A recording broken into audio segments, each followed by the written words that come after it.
Pendant la trêve internationale, le PSG ne peut qu'observer, croiser les doigts pendant les matchs de ses internationaux. Il est rare qu'il n'y ait pas au moins une mauvaise nouvelle et cela se confirme encore en septembre. Cette fois, c'est Marco Verratti qui est touché. On fait le point sur le groupe parisien. Bonjour à toutes et à tous, bienvenue dans ce nouvel essentiel du PSG. Au programme aujourd'hui, un petit point sur le groupe parisien en vue du match contre Clermont ce samedi avec une trêve internationale qui coûte déjà un petit peu. Il y a eu Kylian Mbappé, maintenant c'est Marco Verratti qui est rentré en avance. On va aussi évoquer très brièvement la rumeur des derniers jours avec un intérêt du PSG pour Franck Kessié. Et pour tout cela, je suis avec l'inépuisable Arthur. Est-ce que tout va bien? Salut Nico, bah écoute, ouais, tout va bien, nickel. Ouais, pleine forme. Alors, je préviens, des fois, ça calme, ça arrête brièvement. On fait avec notre connexion. Mais en tout cas, il est toujours là, hein. Il nous entend, il peut parler. Vous inquiétez pas. Et avant de se lancer pleinement, comme d'habitude, je vous invite à mettre un petit j'aime sur la vidéo, ça nous aide toujours. Peut-être que ça aidera aussi la connexion d'Arthur, sait-on jamais. Et donnez aussi votre avis dans les commentaires. Nous, ça nous fait toujours plaisir de parler du club parisien avec vous. Et maintenant, je me lance dans un large point sur le groupe parisien. Il se passe beaucoup de choses ces derniers jours, notamment mauvaise nouvelle, une énième mauvaise nouvelle, puisqu'il y a eu Kylian Mbappé la semaine dernière qui quittait le rassemblement des Bleus à cause d'un souci au mollet. Et cette fois, c'est Verratti. Alors, il avait pris un coup au genou un petit peu avant le week-end. Il a pu jouer quand même 15 minutes environ contre la Suisse, mais finalement, l'Italie l'a libéré avant le dernier match, en considérant certainement qu'il était plus sage qu'il puisse rentrer se reposer. Le PSG a fait un petit point mardi, notamment concernant Verratti, simplement indiqué qu'il restera en soins dans les prochains jours et que sa situation sera réévaluée jeudi. Donc, on ne sait pas vraiment s'il sera présent samedi. C'est pas encore impossible, mais ça semble quand même un peu court.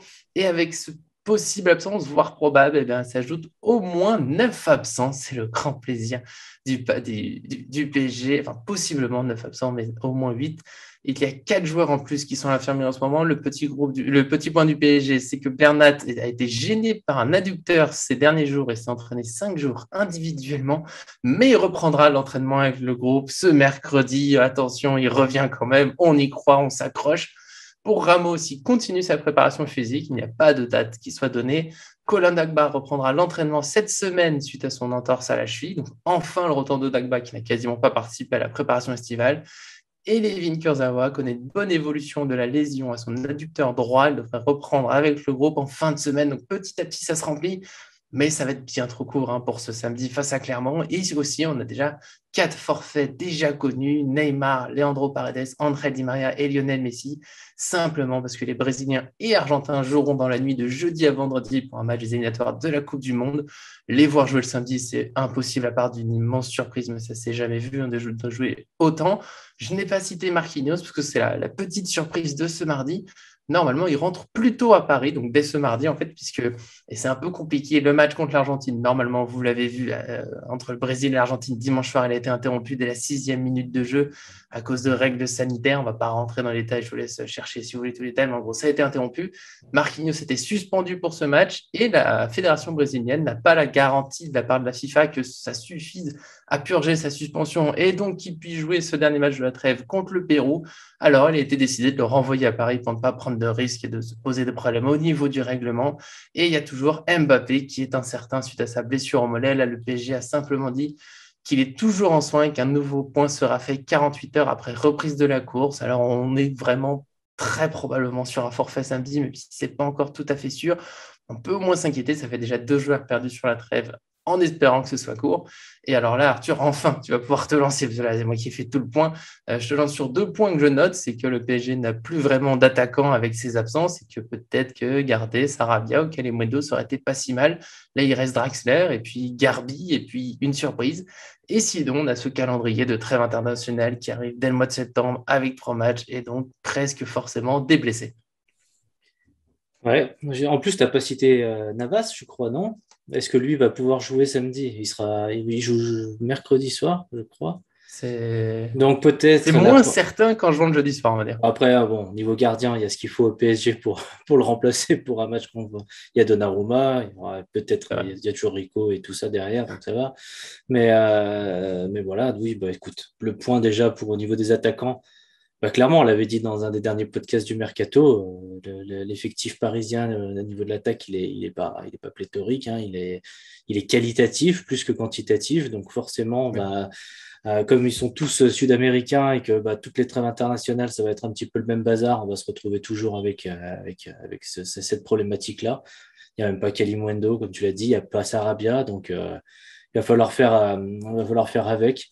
Paris aura quand même une belle équipe, hein. On va peut-être s'orienter avec seulement deux attaquants et peut-être, pourquoi pas tenter le 3-5-2 hein, sur ce match et du coup tenter plus avec un milieu, on va dire, plus fourni. Bon, il n'y aura peut-être pas de 10 de métier, quoique Wijnaldum devrait pouvoir jouer.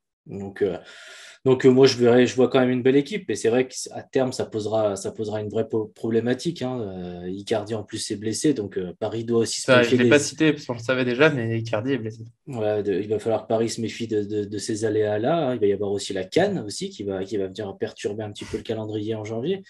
Donc, toutes ces trêves internationales, ben, voilà, pour rebondir sur ces trêves internationales, ben, voilà ce que ça donne quand en début de préparation pour certains et fin de préparation pour d'autres, on met 3 matchs internationaux en milieu de semaine, que ce soit pour les Européens, que ce soit pour les Sud-Américains qui font énormément de déplacements. On voit que c'est très, très C'est clair. compliqué. Il y a eu en plus voilà, le match de Argentine-Brésil qui s'est pas joué. Bon, il y a eu des déplacements, Messi a râlé, il y a de la fatigue, pourquoi c'était mal géré, tout ce qui se passait là-bas. Donc, en plus, même s'il ne joue pas, bah, il y a toujours bah, tout ce qui se passe autour du football hein, qui Attention, coûte de oui, oui. l'énergie, etc. Donc, oui, bah, pour les Sud-Américains, tu l'as dit, ils joueront pas ce week-end. C'est un moindre mal avant la Ligue des Champions. De toute façon, maintenant, Paris n'a pas trop le choix. Mais oui, moi, je suis plus inquiet pour toutes ces petites blessures, mine de rien, on s'y attendait, hein, on va pas se le cacher. On savait. On savait qu'on allait avoir de la mauvaise nouvelle. Voilà, Verratti, Mbappé, et puis bon, bah, d'autres, voilà, Marquinhos, bon, il rentre plutôt, heureusement, c'est pas pour des raisons de blessure, mais ça aurait pu très bien l'être, et ça aurait pu Et la vraiment trêve n'est être pas terminée, hein. et la trêve n'est pas terminée, voilà, comme tu as dit, c'est Attention. problématique, hein, parce que dans les joueurs que tu as cités, il y a quand même énormément de joueurs qui ne sont pas du tout en sélection et bah, je pense à Kurzawa, je pense à Bernat, qui ne sont toujours pas là, je pense à Ramos, du coup, qui n'est pas là. Il ne faudrait pas que Kimpembe se blesse, bon, il restera toujours Diallo, espérons. Euh, Diallo Kerrer. Diallo S'il se Kerrer, blesse écoute, pas non plus. ça peut largement marcher, hein, c'est une charnière qui peut fonctionner, mais voilà, Paris perd des options au fur et à mesure que les jours avancent dans cette trêve internationale. J'avais vu un article, je ne sais plus de qui disait que ça arrive beaucoup trop tôt. Je crois que c'est Rab et Sandratana qui disait que ça arrivait beaucoup trop tôt. Et je suis assez d'accord avec ça. Paris et les joueurs sont faits pour monter en puissance au fil du temps. Donc, plus tard, ça aurait été moins problématique, les enchaînements de plus de matchs. Je pense que les corps sont plus prêts. Mais là, en septembre, on voit clairement que c'est très compliqué. Ils sont juste en fin de préparation pour certains, comme je l'ai dit, en début de préparation ou en milieu de préparation pour d'autres. Ça arrive trop tôt. Bah, c'est clair qu'après avoir joué l'Euro et la Copa América cet été, il y avait peut-être un effort possible. S'il veut absolument 3 matchs, on en a ajouté plus quelque part, d'accord. Mais sur la traite de septembre, comme tu l'as dit, hein, des joueurs qui n'ont même pas fini leur préparation physique. On peut voir des Messi, Neymar ou autres qui ont joué juste un match avec le PSG. Et Paredes, c'est, je crois, 15 minutes, et puis il est reparti. C'est trop tôt. Voilà, c'est toujours ce souci de vouloir ajouter des matchs un peu partout. Et à force, un jour, il faudra penser à la santé des joueurs, ça fera du bien, notamment au PSG, parce qu'il y a un petit abonnement aux blessures au PSG, hein. Je pense qu'un jour, on lancerait un petit bingo pour se faire plaisir sur qui va être blessé pendant la trêve, au moins pour s'amuser un peu de tout ça, parce que c'est un peu déprimant à voir. On espère, parce que il reste quelques matchs de trêve internationale, on espère qu'il n'y aura pas de nouveaux blessés, surtout que là, la Ligue des Champions va démarrer. On va se lancer sur tout ça, mais avant de peut-être un jour faire un plus gros podcast, on va dire, sur les trêves internationales. On continue le petit point sur les infos récentes autour du PSG. Et j'ai noté, voilà, il y a une rumeur qui s'installe petit à petit. C'est un intérêt pour Franck Kessié. Alors, pour ceux qui ne connaîtraient pas, au milieu de 24 ans de l'AC Milan, en fin de contrat en juin 2022. Un problème qu'on connaît bien hein, au PSG avec Kylian Mbappé pendant tout l'été. C'est toujours l'idée que Milan voudrait le prolonger, mais tant qu'il ne le prolonge pas, il y a le risque de le voir partir gratuitement. Pour l'instant, la négociation a pas l'air de bien avancer, donc pareil, il faudrait en profiter. Il y a la presse italienne qu'on a parlé, il y a Foot Mercato qu'on a parlé. Attention, je ne dis pas que ce sont des sources particulièrement fiables et que cette liste est certaine, mais voilà, elle se dessine un petit peu. Elle est pas forcément idiote, je serais Arthur répondre là-dessus. Je précise juste qu'il a été question d'une discussion déjà lancée avec le joueur pour un salaire d'environ 8 millions d'euros, alors que l'AC Milan proposerait plutôt 6 millions. Alors bien sûr, toujours le PSG est là pour surenchérir hein, dans les rumeurs. Et même peut-être d'un transfert dès cet hiver, si jamais la prolongation ne devait ne pas avancer. Voilà, tout simplement, rapidement, parce que la rumeur est encore toute jeune, on va dire. Arthur, qu'est-ce que tu en penses? Que c'est un joueur, voilà, ça pourrait t'intéresser pour changer un joueur au milieu? Est-ce que tu trouves dommage, par exemple, si on ne se concentrait pas plutôt sur Pogba au hasard? Bon, écoute, les pistes, c'est toujours bien quand elles arrivent à plutôt tôt, hein, quand il y a une sorte d'anticipation. Après, celle-là me paraît arriver peut-être un tout petit peu trop tôt par rapport à, voilà, à Mercato qui vient juste de se finir. Pourquoi tout de suite on entend déjà des rumeurs pour le prochain Mercato? Dans tous les cas, on sait que Leonardo travaille plutôt en sous-marin, donc c'est toujours, Ça on est fait tôt. toujours un petit peu, voilà, on ne sait pas trop sur quel pied danser avec les rumeurs quand on connaît Leonardo. Bah, écoute, ça peut être une bonne piste, hein. De toute façon, il faut voir. J'ai tendance à te dire qu'il va falloir quand même voir le début de saison pour voir ce que Pochettino arrive à sortir de l'effectif actuel, Ouais. pour savoir où seront vraiment les besoins, hein, parce que selon moi, j'ai pas changé d'avis. Au milieu de terrain, on est très très très fourni. Il manque sûrement un latéral droit et ça, on pourrait l'apprendre assez vite, hein. On va voir si Hakimi se blesse, par exemple. Je pense que ça va faire tout drôle au PSG. Et puis, Touchons du bois. offensivement, je sais pas, j'ai pas compté le nombre de trêves internationales qu'il va y avoir d'ici les huitièmes de finale de Ligue des Champions ou plus, mais il va y avoir beaucoup de rassemblements. Donc j'espère que, voilà, on l'a dit, l'attaque aussi est c'est un peu compliqué. Donc j'espère que ça va bien se terminer cette histoire et qu'il n'y aura pas trop de blessés dans ce secteur-là. Sinon, en janvier, il va falloir quand même se tourner peut-être vers une solution, hein, de rechange qu'on avait, hein, on rappelle, hein, Kalimundo, Sarabia était Tout là. à fait. Donc voilà, à voir, mais j'espère que c'est peut-être pas la priorité caissier au milieu de terrain, mais après 6 mois, je pense qu'on pourra vraiment se faire une idée si le milieu de terrain a besoin de on va dire quelque chose d'autre, tu vois, un petit peu plus de folie ou quelque chose de Bah, différent dans l'impact etc. Mais pour l'instant, je ouais, pense ouais. que les joueurs sont, il y a déjà suffisamment de joueurs et suffisamment de possibilités différentes. Voilà, pour l'instant, caissier, hein, je pense que tu l'as bien dit, c'est une piste, on va dire, assez floue, mais elle n'est pas non plus complètement à jeter, parce qu'il peut y avoir des envies de remplacement, même si ça peut être pour préparer l'été prochain. Il y a Gay et Herrera, mine de rien, ils sont plutôt jeunes, alors peut-être qu'il y aura envie de les changer. Il y a des gros doutes autour de Danilo, qui pour l'instant n'a pas beaucoup de place. Rafinha, on cherche toujours à l'enlever, mais il n'est même pas spécialement remplacé, parce que comme tu l'as dit, on a beaucoup de joueurs, donc c'est vrai que caissier, on va garder ça en piste.